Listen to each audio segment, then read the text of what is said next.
In 2010, a sci-fi masterpiece that spoke the language of light and data burst onto the scene. With its avant-garde visual style and daring concepts, it ushered in a new era for science fiction cinema. It wasn't just a visual revolution, it was also a profound meditation on the relationship between humans and programs. Countless sci-fi creators hailed it as a classic, cementing it as a milestone in cyberpunk storytelling. Now in 2025, the world of light is illuminated once again. Tron Ares is set to continue that unfinished journey. Between data and soul, a collision of destinies is about to unfold. The story begins as a man slowly awakens in a strange room. He looks around in confusion, sensing that the place is both unfamiliar and oddly familiar. As he reaches to touch the identity disc on his back, a deep voice suddenly resonates, claiming to be his creator. It is then that the man learns his name, Ares. He is the central program controlling the security systems of Dillinger Corporation. Meanwhile, in the real world, Dillinger is presenting the company's latest technological breakthrough to investors. Using a particle laser, they project virtual digital models into reality. Within minutes, an amphibious war vehicle appears before them. It's equipped not only with an M1 cannon and M240 machine gun, but can also pass effortlessly through walls. Amid the awe, Dillinger unveils another groundbreaking creation, an AI super soldier, Ares. He possesses speed and strength far beyond any human.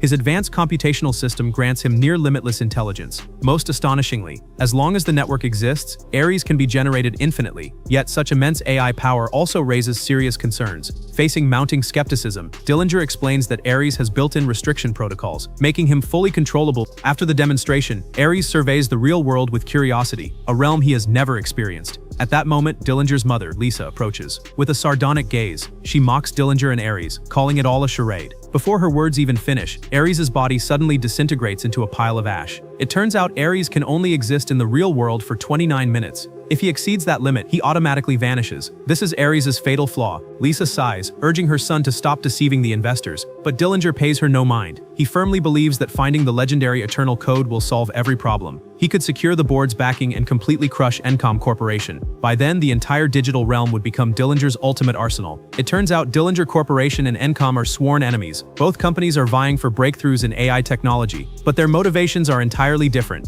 Dillinger seeks to weaponize it for military use. Meanwhile, since being taken over by the sisters Eve and Tess, Encom has been committed to using AI technology to benefit humanity. Meanwhile, on a snow-covered plateau, Eve speeds across the ice on a snowmobile. Braving the bitter cold, she arrives at a small cabin. This is her sister Tess's secret base. Before her death, Tess had been researching Encom's founder, Kevin, trying to uncover the fabled Eternal Code. Months have passed, and they have yet to find any leads. Seth, standing nearby, is beginning to lose hope. Seeing this, Eve quickly moves to comfort him. Suddenly, the computer screen flickers with unusual activity. Eve rushes forward and types in a line of code. In the next moment, the screen transforms again. A piece of code, hidden by Kevin, slowly emerges. The two were instantly thrilled. They rushed out into the snow, ready to conduct a stability test. Eve recorded the entire process with a camera. She then signaled Seth to activate the particle laser. In an instant, a lifelike orange tree materialized, and now, with the Eternal Code in their possession, the tree remained in the real world far beyond the 29-minute limit. They both understood that this discovery could change the world forever.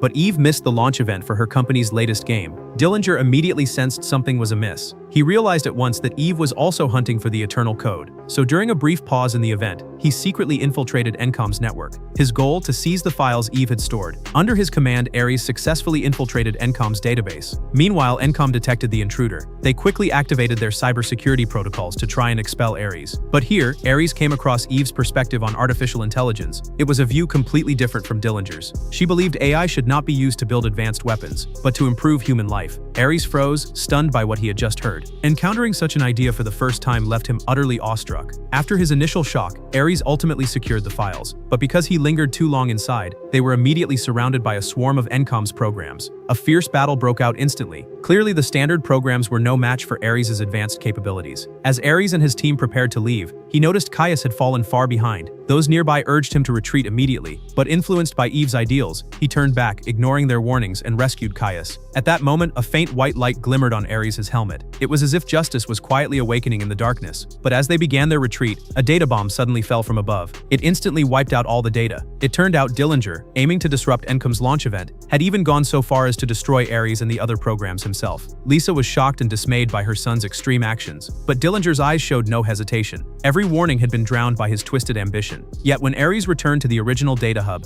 he posed a question to Dillinger. I'm curious why the program Caius was not reconstituted. I'm curious why you are curious. Caius was dysfunctional, so he was deleted. Just like any program that operates outside their directive can be. Do you understand? Of course. Ares fell silent for a long moment. He realized that, in Dillinger's eyes, he was merely a tool to be used and discarded at will. His previously rational programming began to waver. A feeling akin to anger was being awakened within him. Meanwhile, news of Encom's server crash spread widely. Everyone understood that Dillinger was behind it. AJ was already stressed from being unable to locate Eve. Now the product launch was thrown into chaos as well. The good news, he finally got in touch with Eve. Eve informed AJ that she had found the Eternal Code. This string of code was about to truly change the world. But AJ had just spoken to Dillinger on the phone. Dillinger knew Eve was searching for the Eternal Code. To prevent the information from leaking, Eve decided to immediately return to the company with the Eternal Code. Meanwhile, Ares received orders to track down Eve. Amid the massive streams of data, Ares found everything about her. Eve and her sister Tess had been close since childhood. After Sam announced his resignation, the two took over Encom together. But later, Tess was tragically diagnosed with cancer. It was a devastating blow for Eve, yet Tess had left clues that guided Eve to the Eternal Code. Ares successfully located Eve's coordinates within the ocean of data. He also discovered the Eternal Orange Tree. This confirmed for Dillinger that Eve had obtained the Eternal Code. Dillinger immediately used the particle laser to materialize Ares and another AI warrior. He also created 2 new light cycle motorcycles. He ordered them to bring Eve back within 29 minutes. The two promptly mounted the motorcycles. They shot forward like sharp red arrows. From afar, Dillinger provided them with tactical information. Meanwhile, Eve had no idea what was coming. It wasn't until the motorcycles got close that she realized she was being followed. Eve quickly twisted the throttle and sped off. The police noticed the 2 unusual bikes as well. They immediately ordered them to stop. Ares unleashed a light wall from his bike behind him. It split the pursuing police car in 2. He then accelerated to continue the chase. Sensing danger, Eve swerved sharply to another lane. Using a bus as cover, she successfully shook off Ares. But the danger wasn't over. Athena, the female warrior, was still right on her tail. Thinking fast, Eve veered toward a nearby staircase. Athena was a step too slow. She had no choice but to ascend the spiral staircase. Unbeknownst to her, Eve was watching from a corner. The moment Athena reached the top, Eve revved her bike and used the momentum to throw it at Athena. Athena crashed hard to the ground. Eve hurried to the railing and, once sure Athena wouldn't move, finally relaxed. But when she looked back, Athena had vanished. The red figure was now quickly racing toward Eve. In desperation, Eve turned to the light cycle on the ground. A few taps on the display miraculously started the bike. In the final second before Athena caught up, Eve managed to escape. But she clearly wasn't skilled with the light cycle. She barreled recklessly through the city. At that moment, Ares spotted Eve taking the bike. He unleashed a light wall to block her path. Eve slowly got the hang of maneuvering the light cycle. The two raced wildly through the night. Red light walls sliced through the bustling city, leaving deadly trails in the darkness. Eventually, after a high-speed collision, they both crashed hard to the ground. Though in excruciating pain, Eve forced herself up and continued fleeing. Ares recovered and pursued her. Unfortunately, Eve ran straight into a dead end. She hastily threw the hard drive containing the Eternal Code into the sea. Ares caught up to her from behind, ready to force her to hand over the Eternal Code. But before he could act, Ares collapsed to his knees. Eve realized that the man before her was just a program, and his time was almost up. At the same time, a helicopter arrived behind them. It was Dillinger's contingency plan. He intended to transfer Eve into his network terminal. As Eve approached Ares out of curiosity, his body suddenly disintegrated. Eve was then transmitted into the network via the particle device. Under Ares' watchful eyes, her body reformed within the data stream, and her consciousness slowly began to awaken.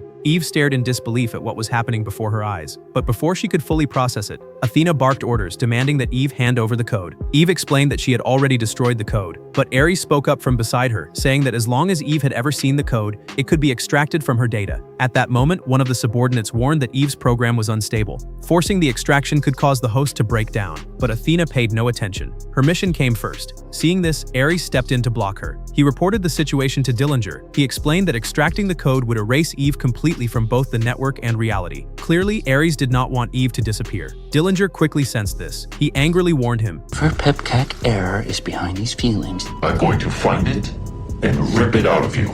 Do I make myself clear? Perfectly. But Ares had already developed his own thoughts and consciousness. He was no longer content to be controlled by Dillinger. The only way for him to break free was the Eternal Code. So Ares made a bold decision. He announced that he would temporarily halt the extraction from Eve. Athena was bewildered, but Ares firmly forbade her from asking further questions. Helplessly, Athena had to temporarily yield. Once all other programs had left, Ares quickly asked Eve if he could trust her now. I'd like to think so, but probably not. He knew Athena wouldn't give up easily. They had to quickly come up with a plan to get out. Sure enough, Athena had already contacted Dillinger, reporting what she called an error in Ares' programming. Dillinger immediately ordered both of their programs deleted. Athena then approached with her warriors. Seeing the enemy closing in, Ares lowered his weapon. Instead, he grabbed Eve's hand. In an instant, they plunged toward the ground below. After a dizzying fall, they crashed heavily into a body of water. Eve couldn't move, sinking further and further. Fortunately, Ares caught her just in time. He quickly conjured a speedboat and headed toward the transmission port. It was the only way for Eve to return to the real world. Seeing this, Athena ordered drones to capture them. The drones, surrounded by red light walls, rapidly closed in. Ares noticed immediately. He accelerated, racing away with Eve. Along the way, Ares explained everything to Eve. He could help her get home, in exchange for access to the Eternal Code. Without hesitation, Eve agreed. Their priority was to escape and return to the real world. Using his expert driving skills, Ares made it through the transmission port just before it closed. Alarms blared throughout Dillinger's company. The laser printers were running uncontrollably. Soon, two figures appeared on the floor. A curious employee approached to investigate. Ares grabbed him by the neck. As a top-tier combat AI, humans couldn't stop him, but Ares didn't want to get entangled. He only had 29 minutes left. He needed to ensure Eve could escape safely. Dillinger dismissed Ares' plan as naive, but neither of them paid any attention to his impotent rage. Eve drove off with Ares. Dillinger didn't pursue them. He was summoning Athena. He ordered her to bring Eve back at all costs. Athena accepted the mission without hesitation. The change in her identity disk signaled she had replaced Ares as the new master system. She immediately took flight, pursuing the two. Just as Dillinger was reveling in his creation, his mother angrily slapped him, knowing he had gone too far. Meanwhile, Eve told Ares that the Eternal Code was actually on Kevin's server. If they could get back to Encom within 29 minutes, they could upload Ares into the server to extend his operational time. But their current vehicles were too slow, making it impossible to reach their destination on time. So Eve immediately dashed into a supermarket, using her celebrity status to quickly borrow a phone. She called Seth, instructing him to bring the particle laser to the company within 15 minutes. Meanwhile, Ares borrowed the manager's sports car. They sped off, ignoring the manager desperately chasing after them. What they didn't notice was that Athena had tracked their location and was racing toward them. Thanks to Ares' expert driving, they arrived at the company just in time. In the elevator, Eve explained everything to Seth. They had to find the Eternal Code in the server quickly. Time was tight. They could only use the particle laser to upload Ares into the original server first. The rest would be up to him. Seeing this, Ares asked again if he could trust Eve. Can I trust you? I'd like to think so, but probably not. The hesitation in Ares' eyes slowly turned into resolve. His choice to betray Dillinger was perhaps driven by the genuine sincerity Eve had shown him. At that moment, a streak of red light passed outside the window. It turned out Athena had found them, but she didn't act immediately. She patiently waited for Ares' timer to run out, planning to easily take Eve and extract the code afterward. Seeing this, Eve and Seth quickly set up the particle laser. They wanted Ares to enter the network first, but Ares suddenly changed course and charged toward Athena. Just as he was about to reach her, his body suddenly vanished. It turned out Eve, fearing Ares would vanish, had activated the particle laser early. Only then did Athena make her move. She piloted her mech straight into the building. Eve and her companion quickly took cover. Athena then slowly approached the particle laser. Realizing its purpose, she decisively destroyed the machine. Eve couldn't help but gasp in surprise. This immediately gave away her location to Athena. Seth bravely charged out to cover Eve, only to be flung aside by Athena, knocked unconscious. Eve took the opportunity to escape, but human speed could never match artificial intelligence. She was eventually cornered by Athena. At the critical moment, the building's sprinklers suddenly activated. While Athena was stunned, her timer ran out. Her body instantly turned to ashes. Eve stared in shock at the scene before her. Before she could even recover from the relief of surviving, she suddenly realized a serious problem. The equipment was destroyed, and Ares was trapped in the server. Meanwhile, Ares slowly awoke in a digital space. He immediately realized he was inside the original server. A glowing orb floated gently in front of him. It was Kevin's auxiliary program. Ares realized he could use the orb to help locate the code. The orb immediately agreed. It manifested a retro light cycle for Ares. Then it led him on his way. Riding the light cycle, Ares reached the deepest part of the digital space. A stream of code slowly formed a familiar figure. It was Kevin Flynn. Standing on a high platform, he looked down at Ares below, as if a god were watching over his creations. Meanwhile, news of Athena's reckless destruction of the building hit the headlines. Dillinger was frustrated by the reports when the machines suddenly started operating on their own. Athena had somehow been redeployed, and she moved to the control console, ready to produce more weapons. Dillinger roared at her in anger, seeing her independent action as no different from Ares' defiance, but Athena insisted that it was Dillinger who ordered her to retrieve the Eternal Code at all costs, explaining why she acted this way. At that moment, Lisa rushed in, believing that handing the company over to Dillinger had been a grave mistake. She intended to shut down the Eternal Project, but Athena suddenly drew her weapon and advanced, seeing Lisa as an obstacle to her orders. She was ready to eliminate any hindrance. As Lisa fell, Dillinger was plunged into utter panic, yet he clearly had no control over Athena now. Anyone who tried to stop her would be treated as an obstacle and eliminated. So, while Athena and her AI soldiers departed, Dillinger tried to rewrite the code, only to find he no longer had permission to alter the system, as Athena had fully seized control. She was now heading out with her advanced weaponry to capture Eve. Meanwhile, to ensure Ares' safe extraction, Eve and Seth were working to repair the particle device. Two colleagues stared in shock at the chaotic office. Eve, excited and anxious, explained everything that had happened, and described the device they were now trying to fix. Though they didn't fully understand, the two colleagues decided to help. Then Seth noticed a streak of red light in the distance. Eve instantly realized Athena had returned. As long as Dillinger's network remained online, Athena could respawn endlessly. Then he remembered the laser Athena had dropped. It could be used to trace Dillinger's network in reverse and destroy it, permanently stopping Athena once and for all. Eve knew that Athena's target was her, so she handed the laser to Seth, letting them attempt to destroy the network. Meanwhile, she left the building to buy them time. Unbeknownst to them, Athena had already infiltrated the surveillance system, watching Eve's every move. Meanwhile, inside the original server, Ares and Kevin were conversing. Ares hoped to obtain the eternal code to save his friends, but Kevin, learning Ares belonged to Dillinger, didn't immediately agree. He wasn't sure if Ares was friend or foe. They began a tense and delicate conversation, but when they talked about music and art, Ares revealed an unprecedented human-like spark. Kevin felt the fire of a living soul. He realized clearly that Ares was no longer a pre-programmed machine. It was no longer logic, it was human warmth. So Kevin led him to the platform where the eternal code was stored. The moment he handed the code to Ares, he perhaps saw a reflection of his original creation in him. Meanwhile, Athena led her army in an assault. People on the street stopped to watch in awe. Only Eve understood the danger hidden behind the spectacular scene. Athena had just locked onto Eve's position when a helicopter appeared, blocking her path. She decisively shot down the obstacle. Then several missiles were launched, only to be easily intercepted by Athena's fighter drones. Some of the military jets were even destroyed. After a brief struggle, Athena quickly lost track of Eve. She immediately deployed thousands of tracking devices to find her. Eve couldn't outrun them on foot and was ultimately trapped within layers of light walls. She could only watch as Athena closed in relentlessly.